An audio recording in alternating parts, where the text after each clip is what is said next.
साध संगत जी, प्रेम से कहना धन निरंकार जी। एक नई साखी के साथ स्वागत है आप सभी का आपके ही अपने चैनल पर।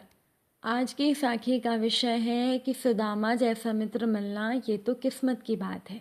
चलिए सुनते हैं आज की ये साखी। साध संगत जी, जैसे ही द्वारिकाधीश ने तीसरी मुट्ठी चावल उठाकर फांक लगानी चाही, रुक्मणी ने जल्दी से भगवान का हाथ पकड़कर कहा, क्या भाभी के लाए इन स्वादिष्ट चावलों के स्वाद का सारा सुख आप अकेले ही उठाएंगे? हमें भी तो ये सुख उठाने का मौका दीजिए स्वामी। द्वारिकाधीश के अधरों पर एक मुस्कान आ गई। उन्होंने चावल वापस उसी पोटली में डाले और पोटली उठाकर उन्होंने अपनी पटरानी को दे दी। सुदामा के साथ बातें करते हुए कब कृष्ण भगवान सुदामा के पांव दबाने लगे, ये तो सुदामा को भी पता ही नहीं चला। सुदामा सो चुके थे, किंतु कृष्ण भगवान अपनी ही सोच में मगन उनके पांव दबाते हुए बचपन की बातें करते चले जा रहे थे। तभी रुक्मणी ने भगवान के कंधे पर हाथ रखा। कृष्ण ने चौंक कर पहले उन्हें देखा और फिर सुदामा को। फिर उनका आशय समझकर वहां से उठकर वो अपने कक्ष में चले आए। कृष्ण की ऐसी मगन अवस्था देखकर रुक्मणी ने पूछा, स्वामी, आज आपका व्यवहार बहुत ही विचित्र प्रतीत हो रहा है। आप जो इस संसार के बड़े से बड़े सम्राट के द्वारिका आने पर उनसे तनिक भी प्रभावित नहीं होते हैं, वो अपने मित्र के आगमन की सूचना पर इतने भाव विभोर कैसे हो गए कि भोजन छोड़कर नंगे पांव ही उन्हें लेने के लिए भागते चले गए। आप जिनको कोई भी दुख कष्ट या चुनौती कभी रुला नहीं पाई, यहाँ तक कि जो गोकुल छोड़ते समय मैया यशोदा के आंसू देखकर भी नहीं रोए, वो अपने मित्र के जीर्ण शीर्ण घावों से भरे पांवों को देखकर इतने भावुक हो गए कि अपने आंसुओं से ही उनके पांवों को धो दिया। कूटनीति, राजनीति और ज्ञान के शिखर पुरुष आप अपने मित्र को देखकर इतने मगन हो गए कि बिना कुछ भी विचार किए उन्हें समस्त त्रिलोक की संपदा एवं समृद्धि देने जा रहे थे। कृष्ण भगवान ने अपनी उसी आमोदित अवस्था में कहा, वह मेरे बालपन का मित्र है रुक्मणी। तो इस बात पर सत्यभामा ने कहा, परंतु उन्होंने तो बचपन में आपसे छुपाकर चने भी खाए थे जो गुरु माता ने उन्हें आपसे बांटकर खाने को कहा था। अब ऐसे मित्र के लिए इतनी भावुकता क्यों? सत्यभामा ने भी अपनी जिज्ञासा रखी। तो कृष्ण मुस्कुराए बोले, सुदामा ने तो वो काम किया है सत्यभामा कि समस्त सृष्टि को उसका भार मानना चाहिए। वो चने उसने इसीलिए नहीं खाए थे क्योंकि उसे भूख लगी थी, बल्कि उसने इसीलिए खाए थे क्योंकि वो नहीं चाहता था कि उसका मित्र कृष्ण दरिद्रता देखे, क्योंकि उसे मालूम था कि वे चने आश्रम में चोर छोड़कर गए थे और उसे ये भी ज्ञात था कि उन चोरों ने वो चने एक ब्राह्मणी के घर से चुराए थे। उसे ये भी पता था कि उस ब्राह्मणी ने ये श्राप दिया था कि जो भी इन चनों को खाएगा वो पूरे जीवन दरिद्र ही रहेगा। सुदामा ने वो चने इसीलिए मुझसे छुपा कर खाए ताकि मैं सुखी रहूं। वो मुझे ईश्वर का कोई अंश समझता था, तो उसने वो चने इसीलिए खाए क्योंकि उसे लगा कि अगर ईश्वर ही दरिद्र हो जाएगा तो संपूर्ण सृष्टि ही दरिद्र हो जाएगी। सुदामा ने संपूर्ण सृष्टि के कल्याण के लिए स्वयं का दरिद्र होना स्वीकार किया।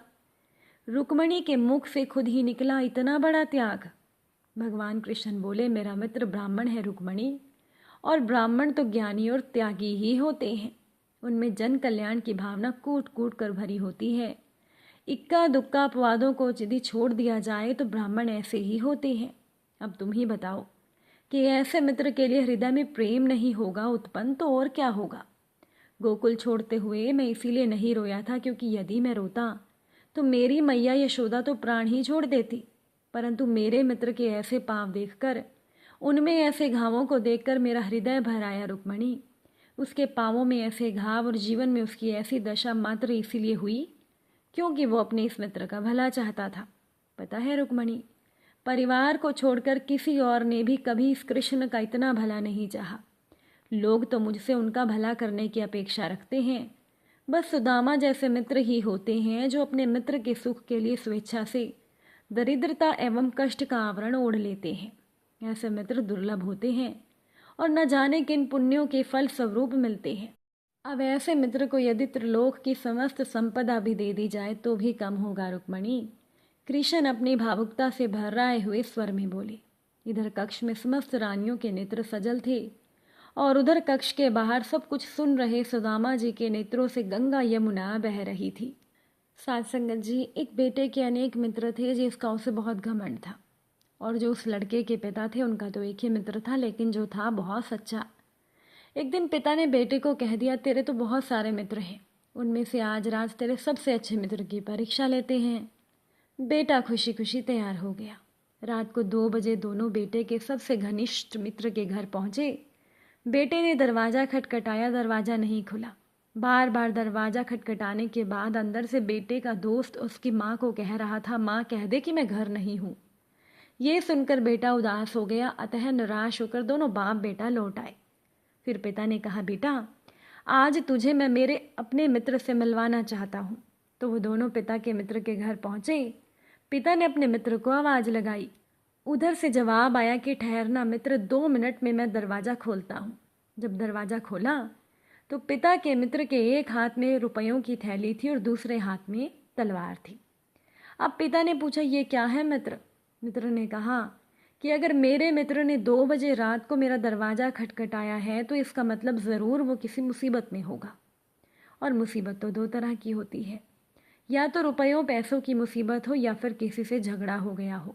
तो अगर तुम्हें रुपयों की ज़रूरत है तो ये रुपयों की थैली ले जाओ, और अगर तुम्हारा किसी से झगड़ा हो गया है तो ये तलवार लेकर मैं तुम्हारे साथ चलता हूँ। ये सुनकर पिता की तो आंखें भर आई और उन्होंने अपने मित्र को कहा, मित्र मुझे तो किसी चीज़ की ज़रूरत नहीं है, मैं तो बस अपने बेटे को मित्रता की परिभाषा समझा रहा था। साथ संगत जी, ज़िंदगी में 2 मित्र तो ज़रूर होने चाहिए।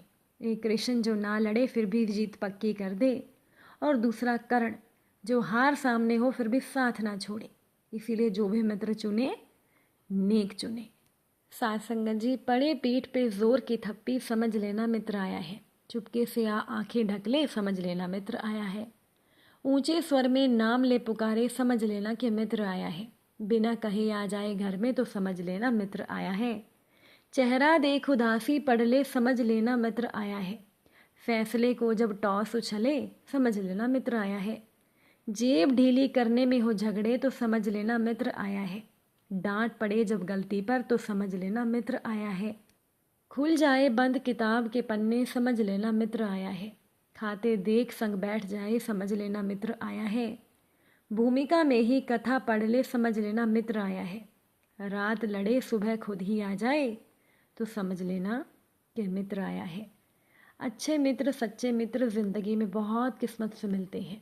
अगर ऐसा कोई आपकी ज़िंदगी में है तो जीवन भर उसका साथ मत छोड़िएगा। साखी अच्छी लगी हो तो वीडियो को लाइक शेयर ज़रूर कर दीजिएगा। आप सभी से फिर मुलाकात होगी नई साखी के साथ। साथ संगत जी प्यार से कहना, धन निरंकार जी।